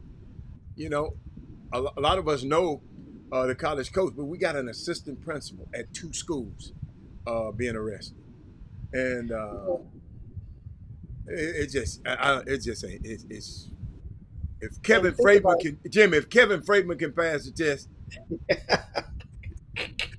My bad, Freight, my bad, baby. Well, understand something now, guys. Let me add another layer of educate of understanding to you. And you teachers out there can compound on this when I bring this topic up. If I'm not mistaken, there are different tests, different certifications that you can get. One is a general one, but then there's other ones you can get certified in math. You can get certified in some of them guys get certified in They just certified in PE, kinesiology or whatever, health. Some certified in English. Thank you, That Mark means Patton. now Yeah. you are able to go and teach English at the school. Just because a teacher, a coach that gets certified in PE can't go teach English at the school. Okay, Mark, you take one for the content subject, other one called a PPR. Okay. Pedagogy. And Yeah. thanks, Mr. Patton, on that. And so I you didn't know. got And them teachers got to go through all of that stuff, and these people still. Yeah. Hey, by the way, teachers, Kamala Harris is out. Kamala Harris got a platform to get you some more bread, and people ain't been talking about it. It's in her platform to get you some more bread. Yeah, and special ed is definitely coming because I know a lot of basketball coaches that are certified in special ed. Why is coming? What you mean? Because it's the easiest. It was generally one of the easier ones to get, but it got the most paperwork that come with it, from what I understand. Okay. Got the most paperwork by far, but it's one of the easiest one to obtain. Is a special ed one. So that's and it's easier to get one of those jobs. But that job is always pretty much reserved for a coach, the special ed position. Okay. And that means now when you're over, the English teacher got to be there. That special ed is different, So, it's like I said, little bit of things like that. A lot of people don't have no idea. These teachers. That's why we start thinking. Remember, during the COVID, is when this circle has been accused of when they started. They only went back to about the pandemic. Remember the pandemic, there was a lot of teachers that refused to go back to work because of the fear of the unknown of catching life-threatening illnesses from them students. Remember, students were coming in teachers' faces coughing on purpose, playing like they were sneezing on purpose, doing and threatening the health of a lot of these teachers. A lot of teachers say, I'm getting the hell up out of here. So that means now a lot of school districts went scrambling for certified teachers. That then the supply trickled way below the demand. So when that happens, the school districts made a decision, a lot of them, to say they went so far, had to go and start saying, look, you ain't got to be certified. We let some of you guys come on in, like in the old days, come on in and we'll give I saw that. I remember that. Yeah. So that was the thing, Wes, and that was like, and one of the things, hell, I remember during that time, Doug Jones, we had offered Doug Jones a job in the school district. He didn't have to be certified. They just come on in, Doug. They'll say, man, I don't want to go and mess with kids. Say, hell, you messing with these kids in the gym? Yeah, but he ain't got to mess Jim. That's a different mess with. Well, understand, depending on what the subject is. If they think you really teaching them, or they think you the babysitter, the long-term sub. Long-term sub, you the cool guy. They come in your class when they skipping other classes, and you just the cool guy. Let them come in there and play games and whatnot. So that's how Mr. Goffney was when I was at Cashmere back in the days. He was the long-term sub, Mr. Rick Goffney. When he was one of our teachers, guys. You guys, when I was at Cashmere High School back in the early '80s, and he was that teacher that he was the cool sub. Nobody messed with Coach. To this day, his cool points transferred over into life. Everybody cool with Mr. Goffney to this day. Man, I forgot all my coaches. I mean, I forgot all my teachers. I ain't forgot none of my coaches, but I forgot a lot of my teachers. And I'm looking at Anthony Ship said he took the general exam back in 2010. He said it was hard and it took him 3 tries to pass it. It was 300 to 400 questions. Hey, Sonya said that's right. What's wrong with these kids? Man, let's get Sonya. Hey, Sonya, you might be right, baby. She might be on to something. So that's I'm glad, we I'm glad we talked about it in this manner. Like I said, Ada, I reiterate, don't let your energy be totally unilateral from what it was with the Varsity Blues case that it is for this case right here. You know, the thing that's sad about it, you have kids, especially at Booker T. Washington High School, because that school has two administrators that is named and charged in this case thus far. The assistant principal and the former basketball coach. The basketball coach is an administrator on duty. He has keys beyond his office. The thing is, understand, those kids at that school, Heather, what do you think their level of, how would you say it, the level of trust that those kids have in the rest of the teachers around the school now? For every teacher that looks cool or dress kind of cool or talk kind of cool, that that kid out of bounds for thinking that, hey, you must got something going on the side as well. For every teacher that driving a little something that might be slick, might be a little bit more Man, they sporty. just have good credit or have a trust fund. I'm just saying, but then those kids, are they out of bounds for suspecting, because they just put trust in the two administrators and they in handcuffs right now. I got you. And but you know what So I'm that, thinking about, and Sonya made me remember. We got to say, man, we got to put our arms around them young players too. Young players at Booker T. Washington, man. Whenever y'all see them, put your arms around them, cause it can be traumatic for them too. he Yeah, clapping for. yeah, He yeah. clapping for. As long as he don't get to talk, it can be. He know I'm gonna get him if he talk, but but it can be. It can be traumatic for them, man. Their coach, man, is all on Oh, the. absolutely. Absolutely. That's what I'm getting at. Absolutely. Just think about it. Think about some kids, man, that looked up. There's a teacher on every campus, especially the coach that went to state, especially the coach that was named Coach of the Year back-to-back years, Adam. Come on, man. Especially that coach, you are as an inspiration You're a hero to some of them kids. to those kids. Yeah. They want, man, I'm not gonna even lie to you. There were days when I was in high school, I thought it was so cool to be able to go to work in shorts. I'm like, they get to come to work in shorts. The coaches. I thought that was the coolest thing in the world, to be able to go to work in shorts. Till that was an inner dream of mine. I probably haven't shared with nobody. I actually dreamt that. I said when I was in high school, man, that's cool. Coach come out of his car and going to work with shorts on. I wish I could do that one day. Be able to go to work with shorts on. But guess what? I not only can go to work with shorts in this office right here, as you see in the back of me, I can go to work in my drawers if I want to. Leave you guys with that and want to dedicate this show. Man, like I say, guys, I'm well right now, so you get all of me, but it's time to slide down Dino's back. Yabba dabba, do this thing. Charlotte, we ain't get to talk about NBA stuff, none of that stuff. But guess what? I want to dedicate this show. Like I said, it's been tough. It's been a tough 2 or 3 weeks, and I leave here. I got to turn back around and get right up to the hospital.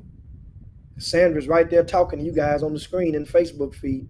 She's been in the hospital for 2 days. Oh. In the hospital. We didn't know if it was going to be, they were going to cut on her and go to another surgery or not. Luckily, she got the news while we was on the air. They wanted to do no surgery. Just going to do a liquid diet right now and keep it moving. But guess what? You never know what another person is going through. You never know, man.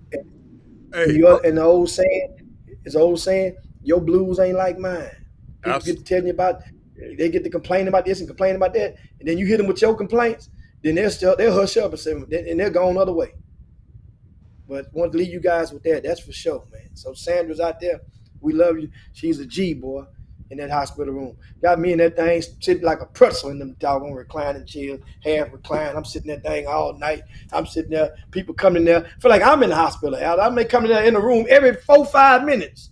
The nurses, they know how to come in that thing. Want to get some blood, want to get the test done. Send me the doctor in this damn thing every 5 minutes. Tell me what's going on. The damn people. Hey, anyway, Olga, don't listen to Freight. No, this is my grandson. Not my son. Hey, yeah, he right. I'm too old to be having some kids. But I got my little grandson right here. But we'll see y'all. We'll see y'all tomorrow. But get well, Sandra. Get well, everybody, man. And let me tell y'all something. Go back at the beginning of the show, and I talked about how important our time is, and with people, and we don't know how much time we got left. So appreciate people, and be nice to people and be kind to people, because we just don't know how much time we got. So, but I'll see. She talking about never. But we'll see y'all tomorrow. We out of here. Stephon Diggs out for the year. Jim Hicks, Rob Hatter, you are now tuned in to the Chop Shop. I'm Retro, let's get it. We in the Chop Shop, we live in the Chop Shop. We talking sports talk, we live in the Chop Shop. We in the Chop Shop, I'm talking sports talk. So turn your dials up, it's live in the Chop Shop. We in the Chop Shop, we live.